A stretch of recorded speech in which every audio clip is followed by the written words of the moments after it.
ដល់វគ្គរៀនធ្វើផ្លែឈូកម្ដងចំពោះផ្លែឈូកការធ្វើអត់សូវខុសពីស្លឹកឈូកហ្មងទេអញ្ចឹងបងតែគាត់អត់ទាន់ចេះធ្វើការឈូកជាមួយនឹងស្លឹកឈូកអាចទៅមើលវីដេអូមុនបានវីដេអូនេះគិតទៅយចូលវគ្គ3ហើយដែលយើងដល់វគ្គធ្វើផ្លែឈូកហើយខ្ញុំប្រើប្រាស់ជាមួយនឹងផ្លែឈូកគឺ15សង់ទីម៉ែត្រដូចគ្នាហើយយើងយកលួសតែមួយសរសៃទេអញ្ចឹងបើប្រៀបធៀបជាមួយនឹងស្លឹកឈូកវគ្គមុនគឺយើងយកលួសពីសរសៃតភ្ជាប់គ្នាបើយើងយកមកឆ្វាក់អញ្ចឹងតែអានេះគឺយើងឆ្វាក់តែមួយសរសៃគឺគ្រប់គ្រាន់ហើយនេះមួយសរសៃហ្នឹងបានប៉ុណ្្នេះណាអញ្ចឹងបន្ទាប់ពីប៉ុណ្្នឹងហើយយើងយកលួសមួយសរសៃផ្សេងទៀតសូពីក្រោមដូចខ្ញុំថាអញ្ចឹងគឺ style តែមួយគាត់តែទំហំយើងធ្វើខ្លីជាងមុនពេលអាខាងក្រោមនឹងសូចហើយយើងអាចរឺតវាយកទៅហឺតមកវីដេអូនឹងឧបត្ថម្ភដោយហាងរចនាផ្កាកតាបោះដុំសម្ភារៈអង្គបងនិយាយទៅគ្រប់សម្ភារៈទាំងអស់ដែលបងមើលឃើញគឺមានលក់គ្រប់សពបែបយ៉ាងមានទាំងដុំទាំងរាយបើនិយាយពីលក់កម្មថ្ងៃឬក៏កតាបោះផ្កាវិញមកពណ៌មានជាង30ពណ៌ជាងបងអាចឆាតមកเพจរចនាផ្កាកតាក៏បានរចនាផ្កាកតាបោះដុំសម្ភារៈនោះក៏បានដែរเพจរបស់ពួកយើងទាំងពីរមកមើលការងារជិបចប់របស់យើងជាមួយនឹងផ្លែឈូកវិញសម្រាប់ផ្លែឈូកហើយឥឡូវក៏នៅក្រោមនៅបងតសរេគេបន្តិចសរេស្រង់វាមើលទៅសមហើយបើសិនជាអត់សរេទេវារៀងនឹង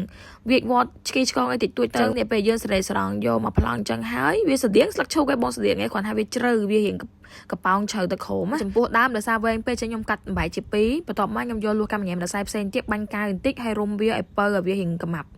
នេះពេលដាក់ចូលអញ្ចឹងយើងបាញ់កាវទៀនទៀតមកចូលទៅមកហឹងហ្មងបន្ទាប់ពីប៉ុណ្្នឹងហើយក៏យើងចាប់ដើមធ្វើជាមួយនឹងកម្របខាងលើផ្កាឈូកអញ្ចឹងយើងប្រើប្រវែង15សង់ទីម៉ែត្រសរុបទាំងអស់3ដោយមាន2ឆ្វាក់គ្នាហើយនឹងមួយទៀតគឺយើងយកវាមកពត់ចាំបងមើលតាមវីដេអូនេះហ្មងទៅ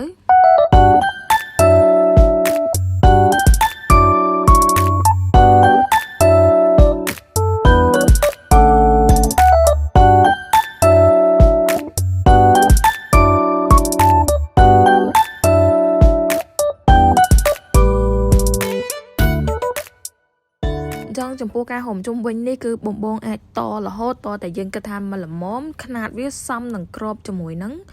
យើងធ្វើមិញតពីហើយយើងអាចបត់ជើងសល់ហ្នឹងមកក្រោមហើយបាញ់កៅ